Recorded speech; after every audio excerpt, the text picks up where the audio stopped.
just give you some quick announcements because we're going to just do the sermon and then be out. This will be our last time meeting together as a congregation until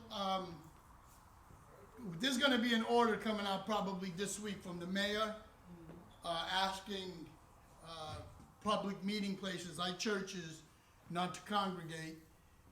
And let me put on my speaker. Check, yeah. So, thank you guys for coming out. A lot of folks wanted to play it safe, and I can't blame anyone. Not upset. I understand wholeheartedly. Me, you got to push me in a corner to make me close down. But I'm glad that I'm being pushed in the corner because we have to, take safety precautions. So we will be online. I'm going to figure out if we're going to do it live stream or just if I come in, get the sermon ready, and then post it on the web. So it's Sunday morning, you can just listen to the sermon. I probably do it the night before so that we can keep in fellowship. One of the biggest problems, of course, is going to be those of us that participate in the support financially of the church. So for a long time, we've always had online giving. Most folks don't trust it. It is safe. We did it. We're doing it again. There's 3 families that are doing it right now. It's 100% safe. Nothing will happen. You have the option to just say one-time giving and then give the amount, or recurrent. I would suggest you just do one time, because it's based on your income. So your income may, like some people, they go by commission and it's different, so they can't do it recurrent. They have to do it one time and then every week they do it. So, and that's on our website. I'm going to be sending out instructions to all of our members. Just in case they want to use that option. If you don't, that's fine. You can mail it in or whatever option you feel safe with. And that's another danger of not meeting as a congregation, live, together, face-to-face, is as time goes by, we get used to that. And the church gets disrupted to such a point that a lot of folks don't come back. They start looking for other churches that are virtual. They like it. And this is a crisis, and the churches in the United States of America, and I think across the world, are basically looking to these social platforms in order to not skip a beat with ministering to the people. But the idea is to get back to church once it's safe. Let me just share one more thing, and then I'll start preaching. When Christianity was born, in the book of Acts, you see it. The day of Pentecost. Holy Spirit came, and 120 were in the upper room, and the power of God fell. And the church was born. From that period till about the 2nd century, because that was the 1st century, right? From that period to about the 2nd century, the church was persecuted.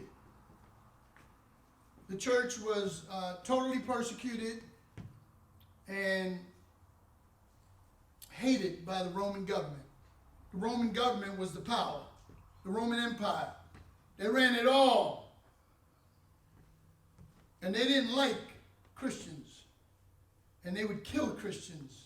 And they would torture Christians. And they would break up families. And they would cause Christians to just run for their lives. But ever since early times, there's always been on the earth plagues, illnesses, sicknesses that would come and wipe out populations. As a matter of fact, in the United States of America, when the Europeans came over, it was so serious, these illnesses, smallpox and what have you, that they almost wiped out the Native American, the indigenous people of this continent. Almost got wiped out.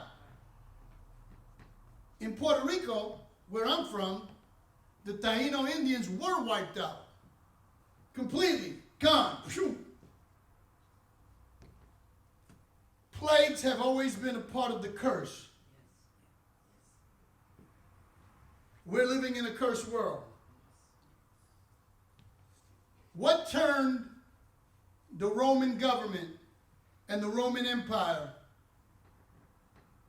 towards Christianity? What was it that Constantine seen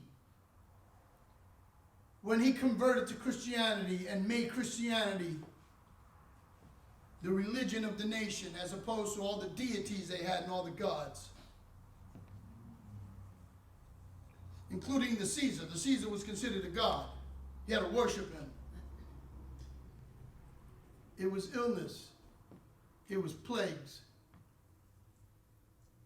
In the 2nd century, a plague broke out similar to the symptoms of Ebola. And everybody was dying.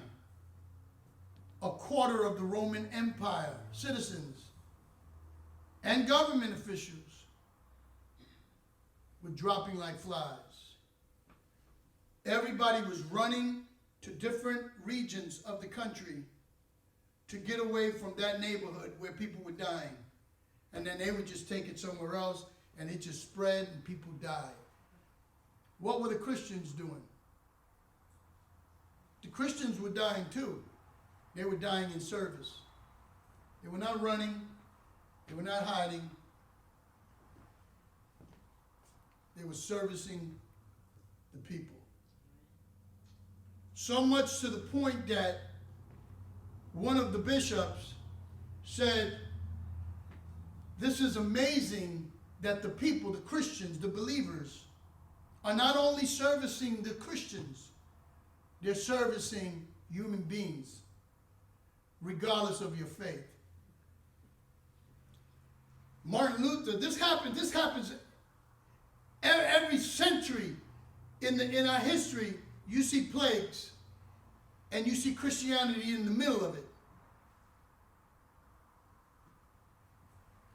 Healthcare professionals and all of those things, including prisons, and taking dangerous folks off the street, all of that was launched by Christian ministries. In the 15th century, a plague broke out. And one of the main characters of that century was a man from Wittenberg in Germany. His name was Martin Luther. And all of the bishops and all of the pastors, they were called bishops because they ran the whole region, were writing to Martin Luther. What do we do? Everybody's running and hiding. What do we do? Should we hide too? Should we protect our families? And he didn't answer. There was one particular bishop that kept bothering him, kept writing him letters. And Martin Luther didn't answer him for a while because Martin Luther got sick. And everybody around him was sick. He couldn't read, he couldn't write for a long time.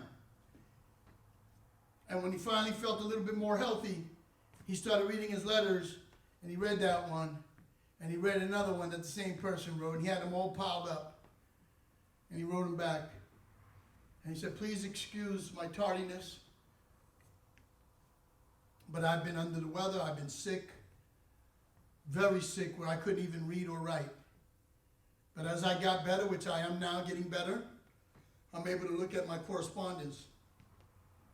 And I noticed that you wrote me a bunch of times. And it really doesn't bother me that you wrote a bunch of times, because as far as I'm concerned, we have the same God and the same Spirit, and you should know the answer to that. However, I'll tell you the answer." And Martin Luther said, at the fall of man with Adam, the human race was cursed with punishment attached to the curse. And that punishment is death.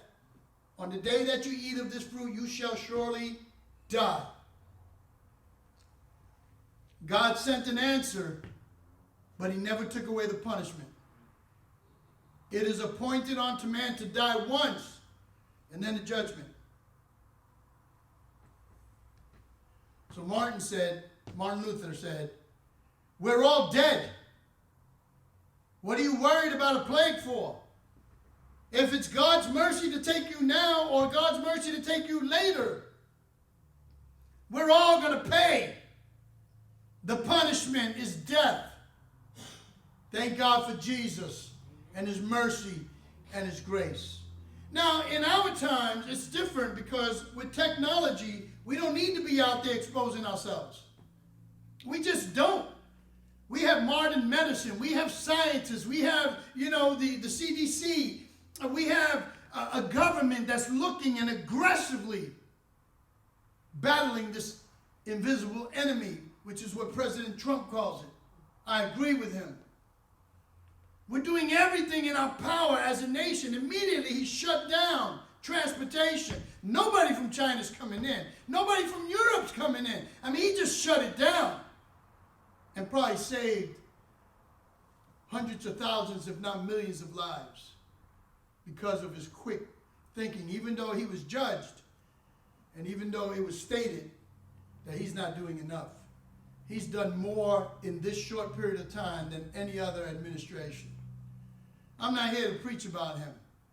I'm just letting you know we have the technology where we don't have to be exposing our families and ourselves to this virus. And we must comply in order that we don't, in innocence, by trying to serve when others that are more qualified and equipped, we can hurt people. So I am with the modern time solution to this type of plague breaking out, because that's what I call it, a plague. I don't care what period we're in. This would have been considered a plague back in the day. And so the fact that we need to shut down, we will never shut down the church because the church is not a building. Now we're going to be tested. How faithful will we remain? Because all of our bills are still going to be there.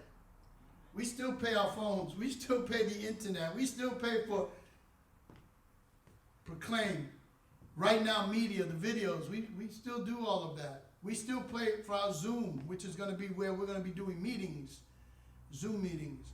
So I'm encouraging everybody, if you've been slow about social media, snap out of it. Get with somebody and learn how to get a Facebook account on your desktop computer or on your phone. It's easy. You just open the account. That's it. Done. Because what I'm going to do is two things. Number one, we're going to be trying to live stream. I'm going to get with people like Andrew Maldonado and other folks that probably are more technical than me to see if I can live stream and record for our web. Because I don't want to live stream and then I got no video now for the web. So I may just not do the live stream, but the Facebook is going to be important because I'm going to start a group. It's going to be a closed group for church members only and guests that come, so that we can be informed of what's going on and communicate with an open, it's closed, but it's open to members of dialogue and chatting and see what's going on and how we're going to be ministering to people and all of those different things. Social media can be used for evil and it can be used for good. Books. This Bible is written in book form. This same technology produces pornography. Technology can be used for good or for evil. So we're going to use the technology of social media and stay in touch with each other and continue the ministry and continue the word and continue prayer. We're going to figure out, we may not be meeting this Wednesday, but by the time we figure all this out, we'll be doing Zoom meetings for Vertical Expression where we can all clock in and pray. Because we can't meet anymore. And I think an order's coming down from the mayor of Tampa. It's going to come down this week. If not this week, by next week, all public places will be closed. Because they're really trying to contain this. Amen? So I wanted to keep everybody informed and give God all honor, glory, and praise.